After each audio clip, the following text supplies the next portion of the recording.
Objectives. After studying the material of this unit, you will be able to understand about communication, relate communication with business organization, identify the barriers in communication, describe communication as a transactional process, use communication as vehicle for the smooth working in organization and understand the system of management, study communication and its implications for understanding human behavior in business settings. What is communication? Communication is an art of expressing ideas, especially in speech and writing. It is not just telling something to people. Telling is a one-way process. You can tell somebody something, but he may not be listening. Even if he is listening, he may not understand you. Even if he understands you, he may not reply or give any indication that he has understood. In such cases, you have told but have not communicated. We can perhaps reveal the difference between telling and communication by looking at some simple diagrams. This diagram illustrates telling. It shows one person, the sender, transmitting a message to another, the target. However, the target of your message may not even notice it, let alone receive it. And if he does notice it, he may choose not to pay attention to it. In some books, you may see diagrams like this with T replaced by R for receiver. As the sender, you will, of course, do what you can to turn your target into a receiver. If you are to know whether and how well your message has been received, you will need feedback. Your target may repeat your message or make some comment on it, either in speech or in writing. Now that feedback has come into the picture, we'll be justified in replacing T for target with R for receiver. This might be called partial communication. In many situations, this partial communication is sufficient. In other situations, however, this will not seem enough, either to you, your receiver, or both. Very often, the feedback to your initial message will go beyond simply acknowledging it. It will contain so much of the receiver's ideas and feelings that it becomes a message in its own. The receiver has become the sender, and sender becomes the target. This is full communication. You and the person you are communicating will have alternate roles. So, activities that are normally all lumped together under the name communication rarely cover quite a range. At one extreme is telling, where you express some idea or feeling but get no feedback that might tell you whether or to what extent it has been received. Then, with partial communication, you will get some feedback but only sufficient to allow you to check how accurately your message has been conveyed. Finally, with full communication, you not only get feedback about your own message, but you also receive messages from the other person. Defining communication. Communication is a vital ingredient in all human interactions. It is through communication that thoughts, ideas, feelings and emotions are transmitted among people. Experts define communication in different ways. The social scientist defines communication as frequent exchange of information. Business managers stress on the importance of corporate goals and objectives. The word communication stems from the Latin word communicare, meaning to share, to have in common. Murphy presents communication in these ways. Communication is exchange of information.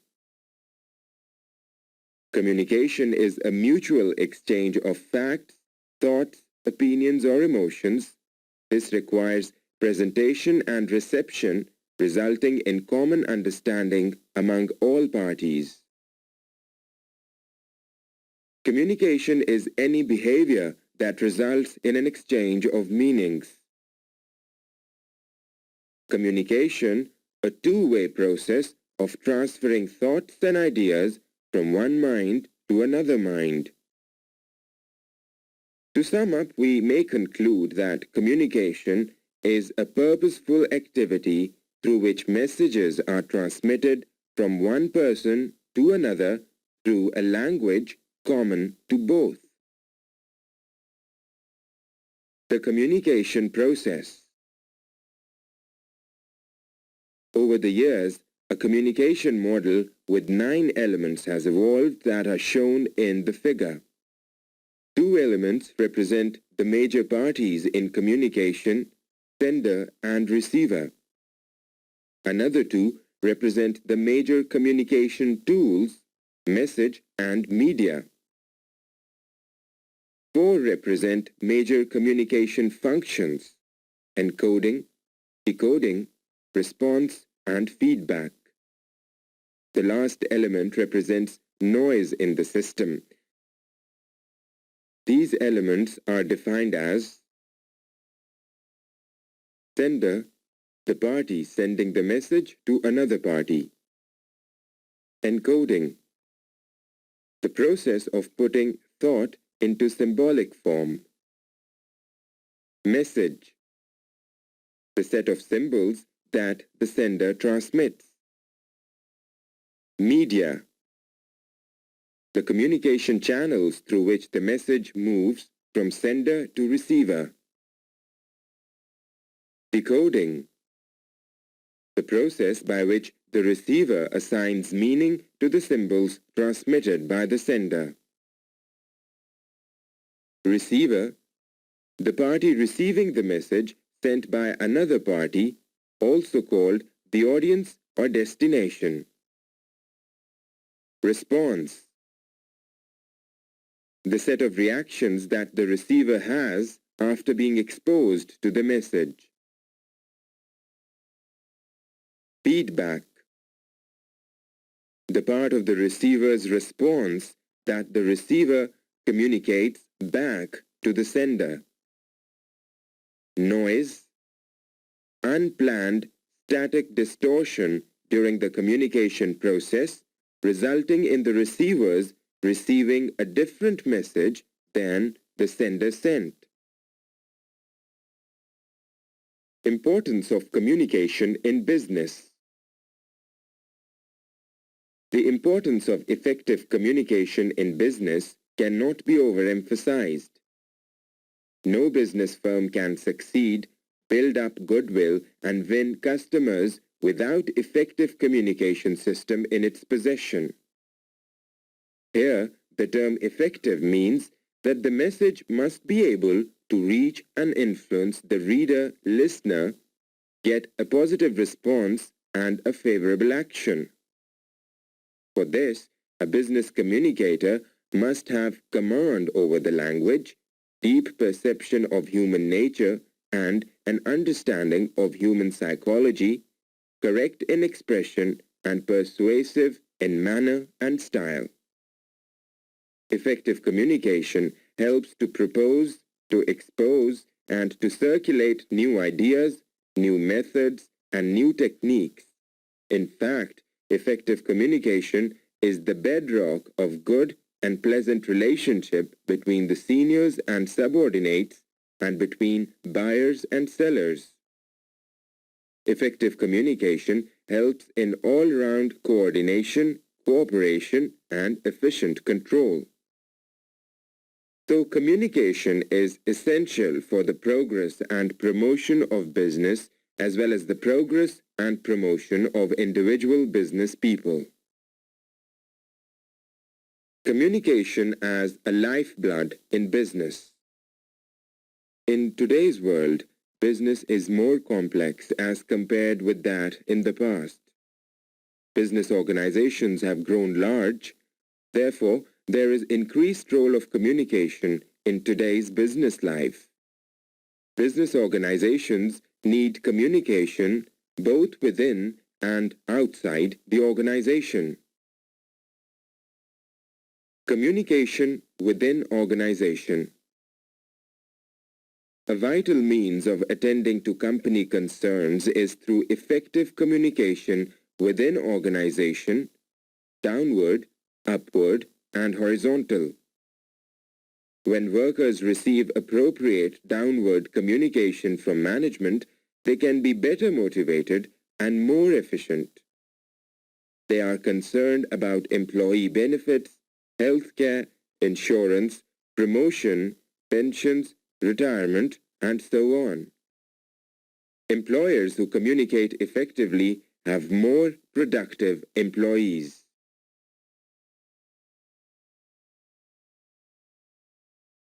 In upward communication, many executives sincerely seek frank comments from employees. Successful managers listen closely to opinions, complaints, problems, and suggestions when these are clearly and effectively stated. The horizontal communication is used by the persons within the same tier of management. Workers use horizontal communication to share their views and express their feelings for each other. Business managers at different levels use this horizontal communication to express or seek information and to share their knowledge, experience, and feelings within their level of management. Communication barrier. However hard a communicator may try, some problem occurs in business as a result of miscommunication, which again is the outcome of certain communication barriers that exist between the sender and recipient. These barriers are often responsible for a message not being understood correctly or distorted in meaning. Some of the communication barriers are: language. Right selection of words is essential for effective communication. Some words have a variety of meanings. There are many technical terms used by people in their respective fields. These factors may cause misunderstanding, and a recipient may fail to extract the meaning intended by the sender of the message. Listening.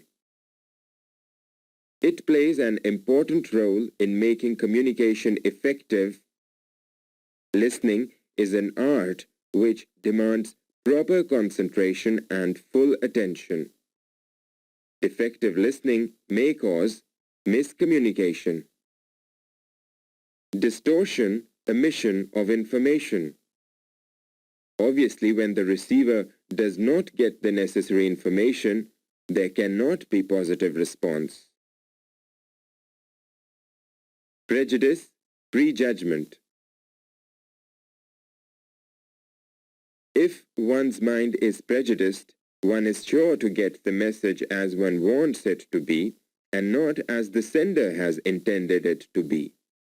Very often, background knowledge, experience, and prejudgment influence the receiver's understanding. Distance. Communication becomes impersonal when it is addressed to a person located at a distance, as it reduces the quantity of communication between two locations.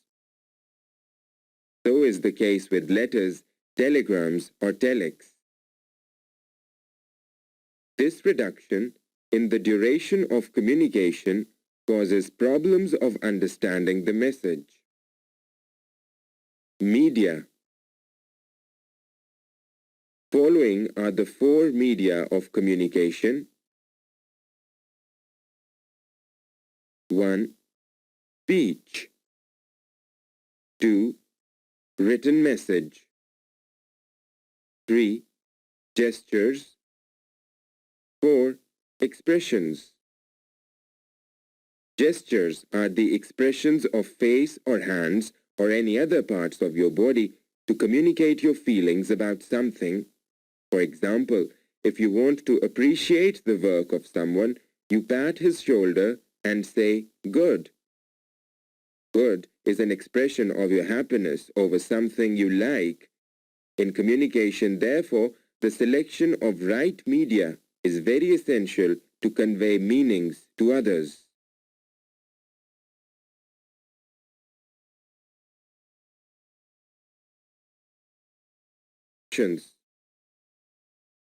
Interruptions cause serious problems in communication even when the communicator and the audience are fully well identified. The factors that cause interruption are visitors, telephone, objects, personal factors.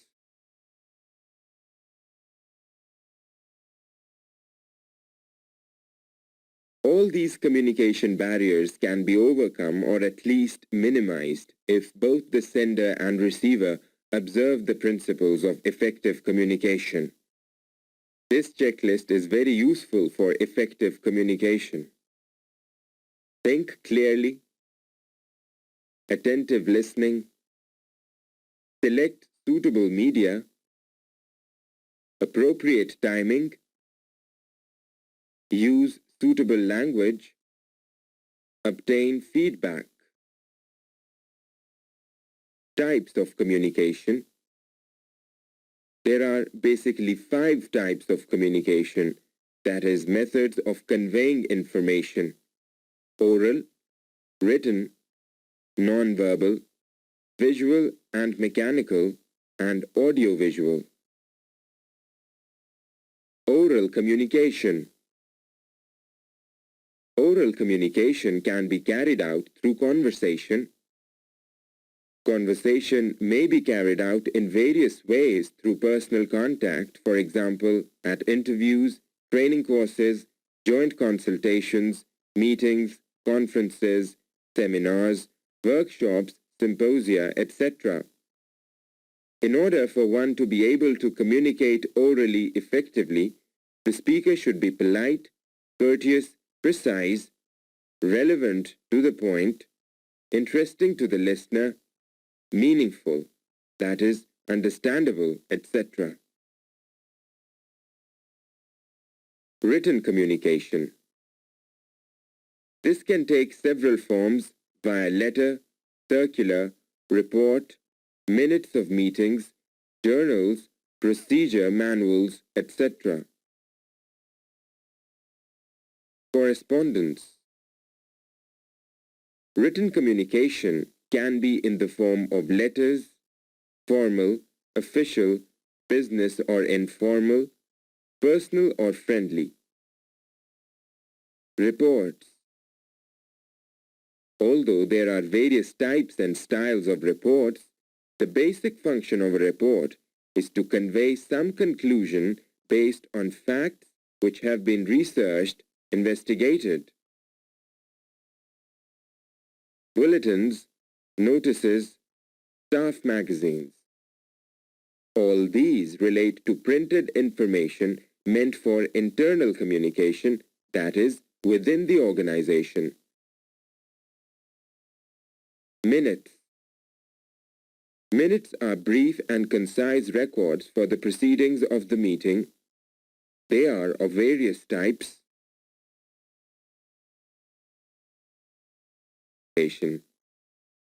This refers to the presentation of information by the use of diagrams, graphs, charts, pictures, signs, symbols, etc., within or without the use of words. These are some of the charts and graphs used for visual presentation. Tables. Tables are one of the most common forms of quantitative data presentation. They give information in rows and columns. line graphs.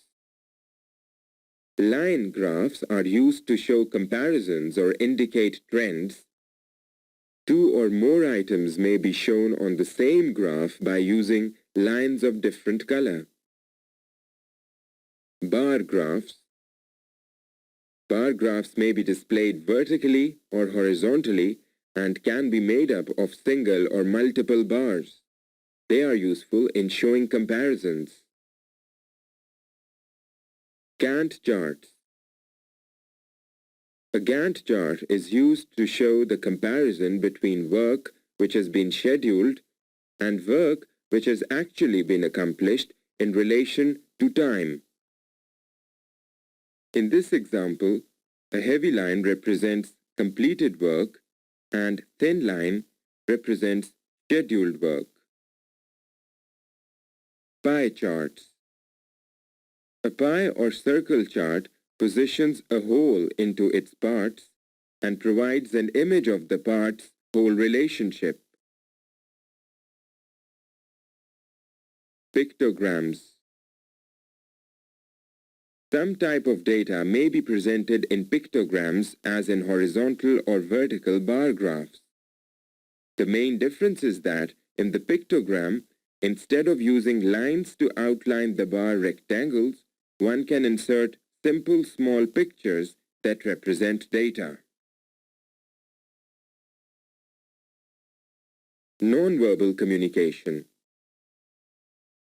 Nonverbal communication is all messages not coded in words. Distinction between verbal and nonverbal communication is that verbal behavior is organized by language system, whereas nonverbal behavior is not. Porter has defined nonverbal communication in 4 rather broad ways. Physical, which covers the personal method, for example, facial expressions, tone of voices, sense of touch, sense of smell, and body motions. Aesthetic, which we find in creative expressions such as instrumental music, dance, painting, and sculpture. Signs, which cover mechanical methods of conveying a message such as signal flags, the 21-gun salute, horns, and sirens. Symbolic include those methods of conveying a message by status or ego-building symbols. Mechanical communication. By mechanical means, written messages are fed at one point or prepared at one point and reproduced at another. The most common mechanical means of communication are teleprinters. These are mechanical devices fitted with typewriter keyboard and connected by telegraph wire to similar machines at a distance. Telex. A telex machine is a type of teleprinter but connected to a post office telex exchange on which calls can be made to any other telex subscriber in Pakistan or overseas. Fax telegraphy. This is a means of transmitting written message, although pre-typed messages can also be transmitted. It is a post office service which enables the transmission of written information like drawings, diagrams, maps, etc. in the exact form. Staff location systems. Often useful for contacting important executives immediately whenever there is a need. There are 4 main methods of doing this: loudspeaker system, light signals, radio call system, television.